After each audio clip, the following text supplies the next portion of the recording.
Hello everyone, সবাইকে good morning. তো নতুন একটা ব্লগে তোমাদের সবাইকে অনেক ওয়েলকাম। তো প্রায় অনেক দিন পরে কিন্তু আবার আজকে ভিডিও শুরু করলাম। তো চা খেয়ে এখন ফ্রেশ হয়ে এখন আমি যাব একটুখানি দোকানে, আমার টুকিটাকি কিছু জিনিস আনার আছে সেটাই আনতে যাব। তো তারপর বেরিয়ে দেখে আমি ফোনটা নিতে ভুলে গেছি, তাই তোমাদের দাদাভাইকে বললাম ফোনটা দাও। তো চলো দোকান থেকে এসে আমি স্নানটা করে নেব। তো আমার এখন স্নান করা কমপ্লিট হয়ে গেছে, আর তোমাদের দাদাভাই রয়েছে এখন ঠাকুরের ঘরও এখন পুজো দিচ্ছে। তো ওর পুজো দেওয়া হয়ে গেলে আমরা এখন খাওয়া দাওয়া করবো। এখন বাজে ওই 2টা থেকে 2:30 মতন। তো খাওয়া দাওয়া করে আমরা একটুখানি যাবো মার্কেটের দিকে, কিছু টুকিটাকি কেনাকাটা করার রয়েছে, তো সেটাই কিনতে যাব। আর আজকের ওয়েদারটা কিন্তু বেশ সুন্দর, হালকা ক্লাউডি রয়েছে আবার হালকা সানি ওয়েদারও রয়েছে। তো চলো এখন খাওয়া দাওয়া করা যাক। আর স্নান করে আমি একটু বাইরে এসেছি, আর বাইরে এসে কিন্তু অনেকদিন পরে ভিডিও করছি। খুব একটা বাইরে এসে এখন ভিডিও করা হয় না। আগে যখন ভিডিও করতাম তো বেশিরভাগ ভিডিওটা বাইরে এসে করতাম, মানে হাঁটাহাঁটি করতে করতে এরকম ওই ভিডিওটা বানাতাম। তো অনেকদিন পর বাইরে এসে ভিডিও বানাচ্ছি। তো চলো এখন ঘরে যাই, গিয়ে দেখি ওর পুজো কতদূর কমপ্লিট হলো। আর ওর পুজো দেওয়া হয়ে গেলে খাওয়া দাওয়া করবো। তো চলো তোমাদের সঙ্গে কথা হচ্ছে আমার বেরোনোর সময়। তো তোমাদের তো দুপুরবেলা বলছিলাম যে বিকেলবেলা আমি আর তোমাদের দাদাভাই বেরোবো, কিন্তু রেডি হয়েছি হাফ। এখন শুরু হচ্ছে বৃষ্টি, বেশি বৃষ্টি না, টিপটিপ করে বৃষ্টি পড়ছে। পিছনে ওয়েদার থেকে বুঝতে পারছো পুরো ক্লাউডি ওয়েদার হয়ে গেছে। তো কখন বেরোবো জানি না, যদি সন্ধ্যার দিকে বৃষ্টি কমে তাহলে বেরোবো। আর এখন ভাবছি একটু রেস্ট নিয়ে নিই, যেহেতু এখন বেরোতে পারছি না। তো যদি সন্ধ্যাবেলা বেরোয় তাহলে তোমাদের সঙ্গে সবটা শেয়ার করবো।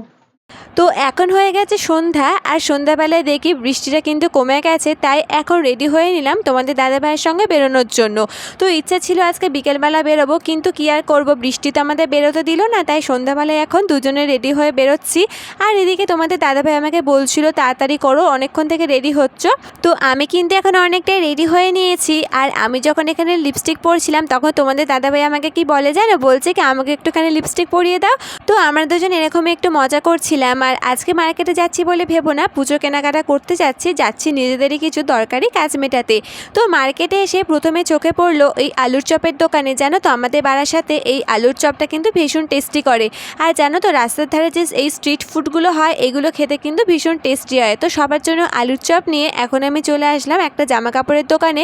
তো কিছুদিন আগে আমি তোমাদের দাদাভাইয়ের জন্য একটা প্যান্ট নিয়ে গেছিলাম, কিন্তু ওই প্যান্টটা না ওর অনেকটা বড় হয়েছিল, তার জন্য এটা চেঞ্জ করতে নিয়ে আসলাম। আসলে তোমাদের দাদাভাই তো সেদিন আমার সাথে আসেনি, তার জন্য মাপটা বুঝতে পারিনি। তো প্যান্ট কেনা শেষ করে আমরা চলে গেছিলাম আইসক্রিম খেতে। তোমাদের দাদাভাই আমাকে আইসক্রিম খাইয়েছিল। আমরা যখনই মার্কেটে আসি না কেন বা পুজোর সময় বলো, আমরা কিন্তু আইসক্রিম খাবো। তোমরা এক কথা কিন্তু আমাদের আইসক্রিম লাভারও বলতে পারো। তো আমরা খেয়েছিলাম কর্নেটো আইসক্রিম, যেটা কিন্তু আমাদের দুজনেরই খুব ফেভারিট একটা আইসক্রিম। তো এখানে আইসক্রিম খেতে খেতে নিজেরা কিছু গল্প করছিলাম, ফটো তুলছিলাম, ভিডিও শ্যুট করছিলাম। তো আমরা এখন আইসক্রিম খাওয়া শেষ করে চলে এসেছি একটা ঘিয়ের দোকানে। এখান থেকে আমরা একটু ঘি নিয়েছিলাম বাড়ির জন্য। তো ঘি নেওয়া শেষ করে এসেছিলাম মিষ্টির দোকানে দই নিতে। আমার অনেক দিন ধরে দই খেতে ইচ্ছা করছিল, তার জন্য এখান থেকে নিয়েছিলাম দই। তো দই মিষ্টি নিয়ে আমরা চলে আসলাম এখন একটা গ্রসারির দোকানে। তো গ্রসারির দোকানে আমার কিছু টুকিটাকি আইটেম নেওয়ার ছিল, তো সেটা নিয়ে এখন বাড়ি চলে যাব। তো চলো তোমাদের সঙ্গে কথা হচ্ছে আবার বাড়িতে গিয়ে। তো ফাইনালি এখন আমরা চলে এসেছি বাড়িতে, আর ড্রেস চেঞ্জ করে এখন ফ্রেশ হয়ে নিয়েছি। তো অনেকদিন পর তোমাদের সঙ্গে ছোট্ট একটা ব্লগ শেয়ার করলাম, কেমন লাগলো অবশ্যই কিন্তু কমেন্টে জানিও। তো চলো আজকের মতো এইটুকুই, তোমাদের সঙ্গে দেখা হচ্ছে আবার নেক্সট কোনো ব্লগে।